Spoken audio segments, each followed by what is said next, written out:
bola adalah alat utama untuk bermain sepak bola.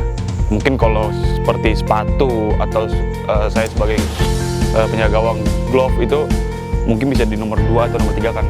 Karena kita juga sering banyak lihat di pinggir jalan anak-anak bermain bola di jalanan, yang utama itu adalah ada bolanya dulu. Bolanya memang juga harus benar-benar sangat nyaman. Kalau seumpamanya kita melakukan kontrol shooting dan passing itu, kita butuhkan suatu bola yang benar-benar juga dia nggak terlalu, istilahnya terlalu ribet atau terlalu banyak goyang atau apa gitu lah. Awalnya sih saya hanya sekedar hobi ya, hanya untuk mengisi waktu luang pada saat saya masih duduk di sekolah dasar. Saat itu saya latihan tuh seminggu 3 kali hanya untuk mengisi waktu yang kosong aja sih, dan juga agar tidak menyimpang ke pergaulan yang aneh-aneh. Tapi setelah saya masuk di kelas 6 SD, saya dipanggil tim nasional under 14 tahun, berangkat ke Thailand. Setelah itu saya berpikir untuk menjadi profesi saya sekarang. Aku main sepak bola itu dari masih kelas 4 SD di kampung di Tulehu.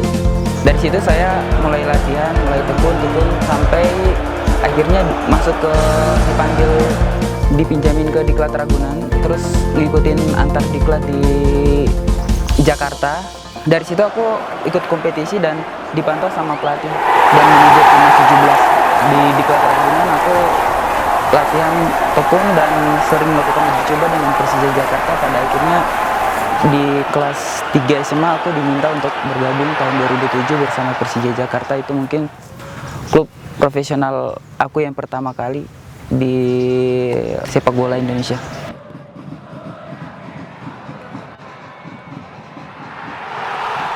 Bola ya. Kalau untuk di Liga Indonesia saat ini masih pakai produk Amerika ya, yaitu Nike, dan sebelumnya juga pernah memakai Umbro, terus Mikasa dan Reebok ya di Indonesia. Merek lain Adidas juga kalau di laga-laga internasional kan lebih sering memakai Adidas malah. Bola yang bagus kalau untuk saya ya sebagai penjaga gawang, pertama itu bola harus ada seratnya. Dan kecepatan bola harus juga tidak, saat bola di syuting kencang itu bola tidak melayang. Terus kalau serat tadi yang saya bilang itu untuk mempermudah kiper untuk menangkap bola, karena kita memakai glove itu harus, kalau ada seratnya dia agak jadi seperti kesat gitu. Tapi kalau bola yang tidak ada seratnya itu agak sedikit susah untuk dikontrol. Bolanya juga nggak terlalu keras dan juga nggak terlalu empuk. Jadi bolanya itu kira-kira kualitas bahannya yang bisa buat kita nyaman untuk melakukan kontrol dan dribbling gitu.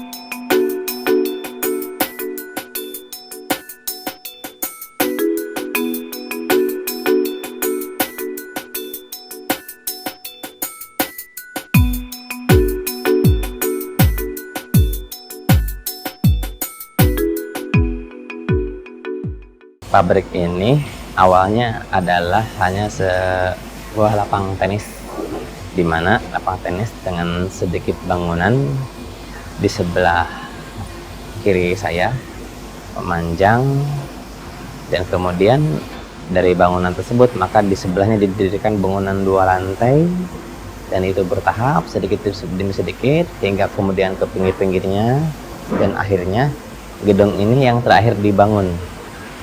Jadi kita membangun gedung ini sebanyak 3 lantai. Pertama, kalau di lantai 1 adalah terdiri dari ruangan administrasi, ruangan Bapak Direktur, staf. Adapun proses produksinya adalah packing, stitching atau sewing, kemudian cutting, dan juga ada beberapa gudang untuk penyimpanan barang. Kemudian di lantai 2 adalah proses printing, di mana proses printing ini adalah proses pengecatan atau pemberian desain sesuai dengan kemauan si pembeli. Kemudian di lantai 3 ini yang terakhir adalah proses coating atau pelapisan, di mana proses coating ini adalah tahap awal pengerjaan dari proses-proses produksi yang lain. Berawal dari usaha toko olahraga, di mana kita menjual beberapa macam produk alat olahraga yang diambil dari beberapa supplier. Alat olahraga adalah yang kita ambil campuran, ada raket tenis, ada bola sepak, dan lain-lain, kaos-kaos. Nah, di antara salah satu supplier itu menginspirasi kami untuk mendirikan sebuah pabrik bola. Karena menurutnya jika kita memang ingin menolong masyarakat banyak, dan juga dengan menyediakan lapangan pekerjaan yang banyak, maka pabrik bola adalah jenis usaha yang cocok untuk itu. Maka atas dasar itulah dorongan dari teman kami tersebut, maka pabrik ini pun kami dirikan.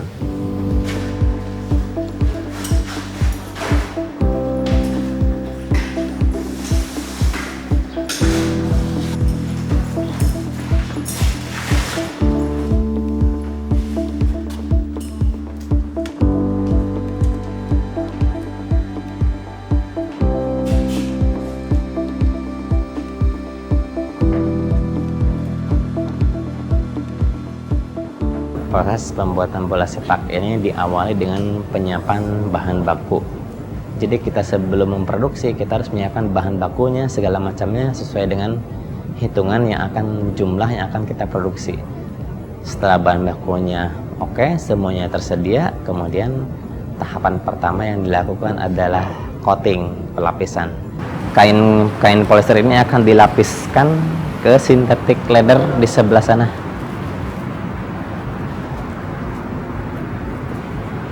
Ini kemudian ini sebelum nanti ditempeli dengan kain itu akan dioles dulu dengan latex.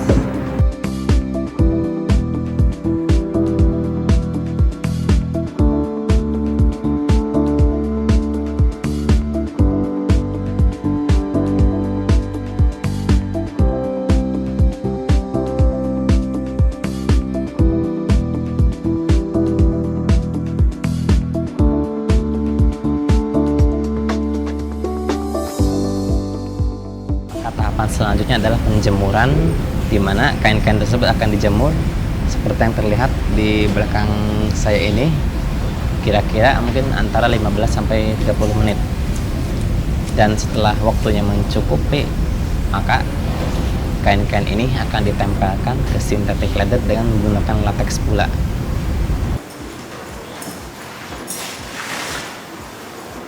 Setelah kering, akhirnya lembaran-lembaran ini akan dipotong menggunakan pisau potong yang membentuk segi 5, segi 6. Nah, seperti ini. Jadi sudah ada pola segi 5, kemudian lubang-lubang penjahitan sudah disediakan. Jadi begitu jelig akan ada hasilnya seperti ini. Hasil potong mana hiji?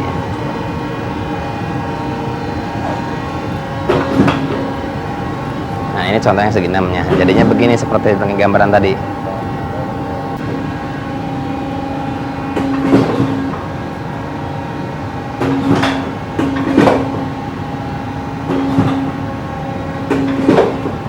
Ini kan belum disablon. Jadi nanti di atas itu dikasih ini. Nah. Kemudian menuju ke tahapan berikutnya, proses printing atau pengecatan, di mana pada proses printing ini akan dikasih corak atau desain sesuai dengan kemauan si pembeli. Di sablon di sini bisa dilihat, boleh.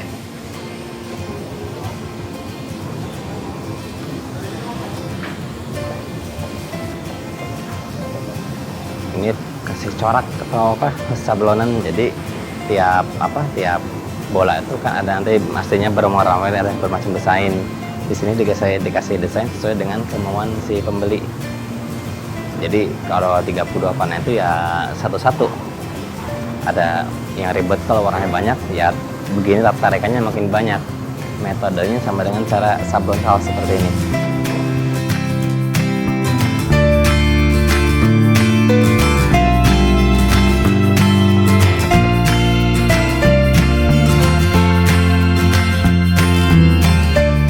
Sehari kalau di printing ini satu orang bisa 3.000 tarikan ya. Kalau misalnya kalau total akumulatif produksi sih itu bisa 3.000 per hari, 3.000 bola per hari.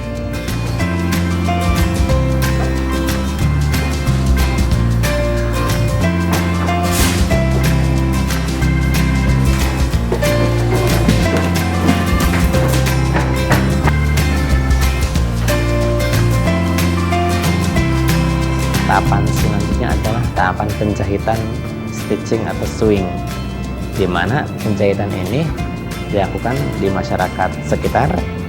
Itu akan dijahit hingga setengah jadi.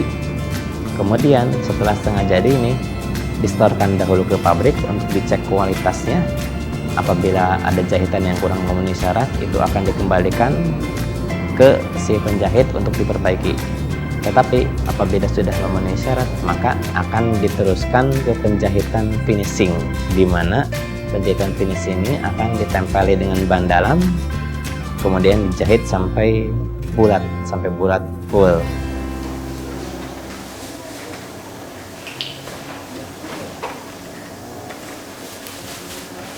Tidak ada tanda khusus, tapi biasanya orang kesulitan mencari mana jahitan terakhir karena semua tampak sama.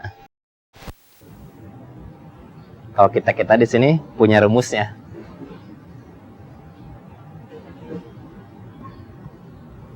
Di sini.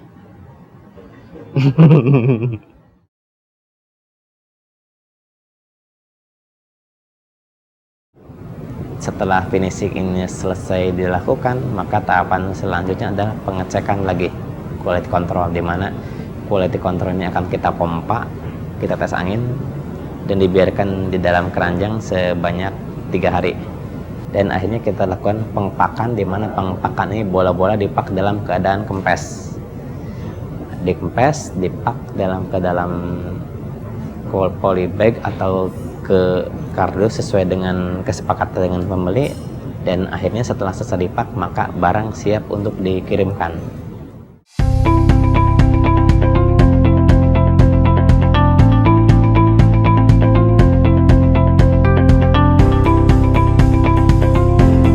Piala Dunia waktu itu pada tahun 1998, di mana terjadi pertemuan antara pemegang lisensi Piala Dunia dengan Bapak Haji. Waktu itu yang terjadi kontak awal di pameran itu, dan berlanjut kemudian ke arah pemesanan, yang mana pemesanan tersebut memang tidak mencantumkan logo merek tersebut, karena logo tersebut mereka kerjakan sendiri di tempat tujuan. Jadi kalau dari kita tuh ya mungkin dengan corak tapi kosongan isinya, dan mereka selesaikan sendiri di sana untuk tahap printingnya itu.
ekspor yang pertama kali kita lakukan adalah ke Singapura. Kemudian dari seiring berjalannya pameran-pameran yang kita ikuti, kita mendapat beberapa buyer seperti dari Prancis, Belanda, kemudian daerah Eropa lain, dan saat ini yang aktif adalah dari Afrika, kemudian dari Timur Tengah, ada juga Amerika Latin seperti Brazil, Venezuela yang pernah kita lakukan itu. Adapun di Timur Tengah sendiri ya kita ke United Arab Emirates, Saudi Arabia.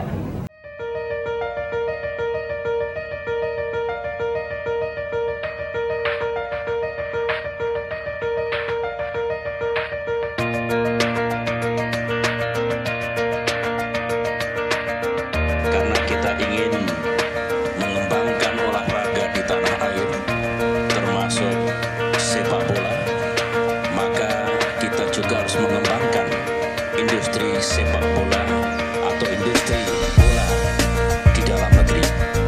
Saya berharap pemerintah bisa memberikan dukungan yang penuh, baik pusat maupun daerah, dan kemudian saya mengajak seluruh rakyat Indonesia, dunia olahraga, termasuk PSSI, benar-benar berpihak kepada industri bola sepak di negeri sendiri.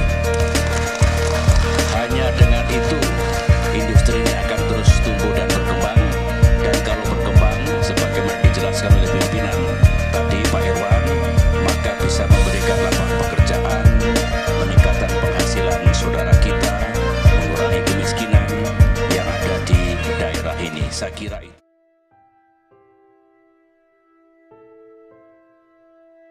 Alasan memilih bola itu pertama prospeknya memang cerah, terus bisa menyerap tenaga kerja yang banyak, jadi bisa selain usaha itu bisa menolong para penduduk yang memang susah untuk mencari pekerjaan. Malah sampai saat ini pun kita masih belum menutup pintu untuk bagi yang ingin menjahit itu masih dibuka lowongan untuk penjahitan itu gak pernah ditutup, karena berdasarkan data dari FIFA itu kebutuhan bola itu di dunia ada 250.000 per hari, sedangkan kita di sini hanya bisa memproduksi 100.000 per bulan, jadi masih jauh. Supaya masyarakat Majalengka tidak banyak pengangguran, harus terserap tenaga kerja di sini. Kan di sini membutuhkan pengrajin yang sangat banyak, jadi diutamakan dari Majalengka dulu tenaga kerjanya. Saya ikut tertarik di membuat bola sepak ini dikarenakan mengingat di daerah Majalengka itu, mohon maaf, dulu itu memang Majalengka itu angka kemiskinan masih tinggi dulu itu. Dan dari situlah tertarik bagaimana caranya mengembangkan bola sepak di Majalengka ini, sehingga masyarakat Majalengka bisa mendapatkan penghasilan lebih tinggi dari yang biasa sehari-hari. Kami sampaikan terima kasih pula kepada pabrik bola Triple S yang mengangkat harkat martabat Kabupaten Majalengka di dunia. Dengan adanya pabrik bola Triple S ini, ya, benar-benar Kabupaten Majalengka diangkat harkat martabatnya.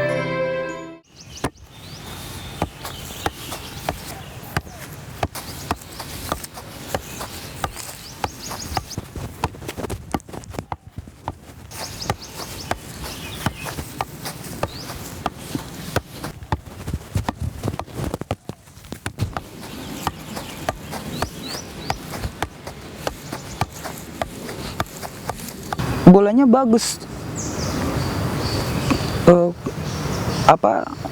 kulitnya juga nggak terlalu tipis, nggak terlalu tebal juga sih.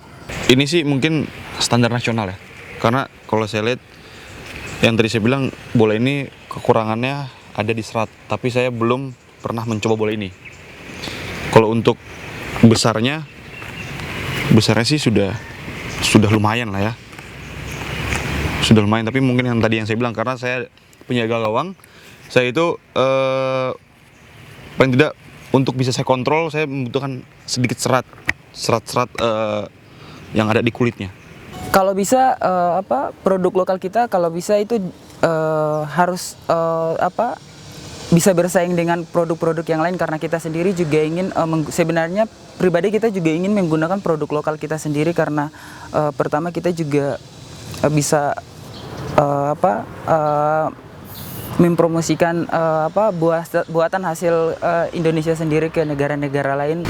Harapan saya itu produk lokal bisa memberikan yang maksimal, yang terbaik dari apalagi dari produsen luar ya, agar pemain juga bisa nyaman memakainya dan semoga bisa ekspor ke luar. Saya berharap tidak hanya di Liga Indonesia, semoga di liga luar, bahkan di Liga Eropa, semoga bisa memakai produk dari Indonesia ya.